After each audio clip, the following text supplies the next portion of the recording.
sabihan ng sikreto. Bakit? Hindi niya maitikom yung bibig niya. Madaldal siya. Ano bang pangalan? Christopher Aquino. Christopher. Christopher Aquino. Oo. May asawa ka na. Kawa mo naman. Kumakanta. Visit ka, salamin ka para ka mag-welding. Welder nga siya. Welder? Gusto mo sa bar? Gusto mo kunin ka namin sa comedy bar? Sa Vice Comedy Club? Kailangan kami ng tulad mo. Ang trabaho mo ay sa ano ka lang, sa bar ka lang? Sa bar. Doon ka lang sa bar, tapos ito yung taga-bukasan Sunday mo. Kami ganun agad.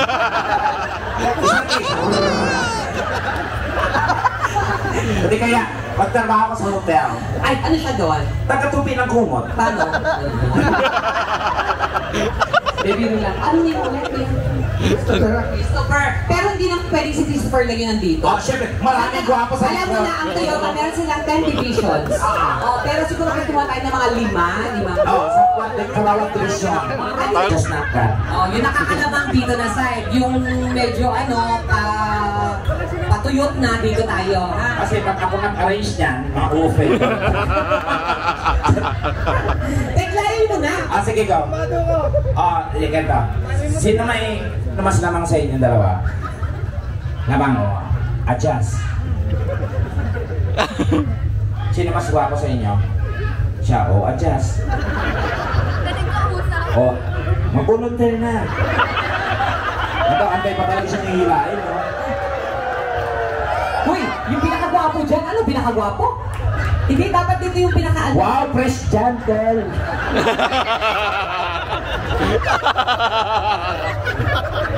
Fresh gentle!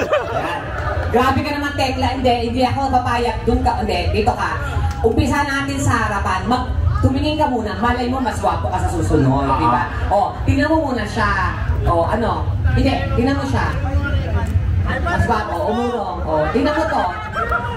Tingnan mo. Doon talaga bagsak niya. Pinagod mo lang ng tao. Hindi, binibigyan ko siya ng chance kasi hindi naman iba looks to be deceiving. Para sa'yo, hindi siya gwapo. Para sa akin, ang dumi ng puso. Pag nilagyan mo yan ng... Yan ang tunay na lalaki, Donita. Alam mo, ang ganyang kulay, sign of hardworking. Wala mo ako sinabi sa kulay. Diba? Huling lakad na natin ito. Sige. Ayan na. Arian, kanya kong tubig. Okay na ba arrangement nyo? Okay pa. Urong kay Kote. Kilalanin muna natin sila. Hi, Aaron! Tama? Yes! Aaron, si Aaron. Meeting you. Ay, nakakain mo na ba? Bakit kami? Pag nakatuluyan kayo para kayong alamat. Anong alamat? Tabi kayo, tabi. Yan. Lakad-lakad. Wala, nasa beach kayo. Ay, para kayong alamat. Ano alamat? Si malakas. Si maganda. Mas malakas. Wow. Tumabi ka. Mas bagay kayo. Lakad kayo. Di ba? Riding in tandem. Di ba?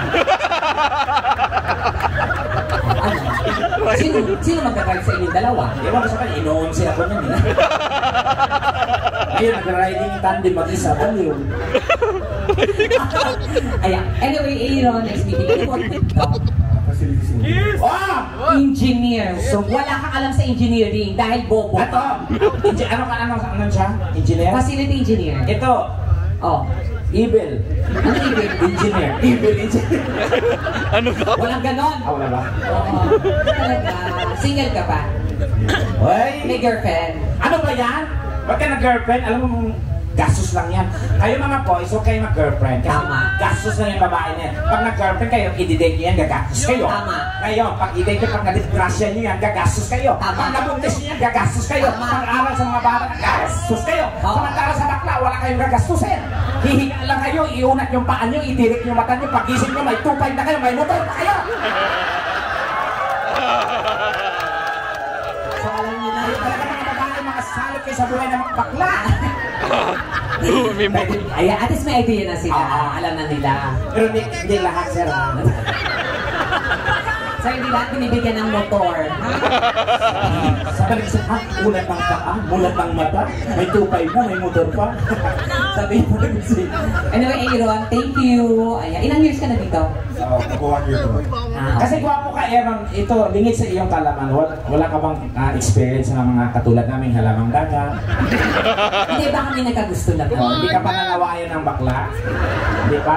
Gusto mo duraan kita? Iba yun. Ay, Oh, thank you, Aaron. Ha?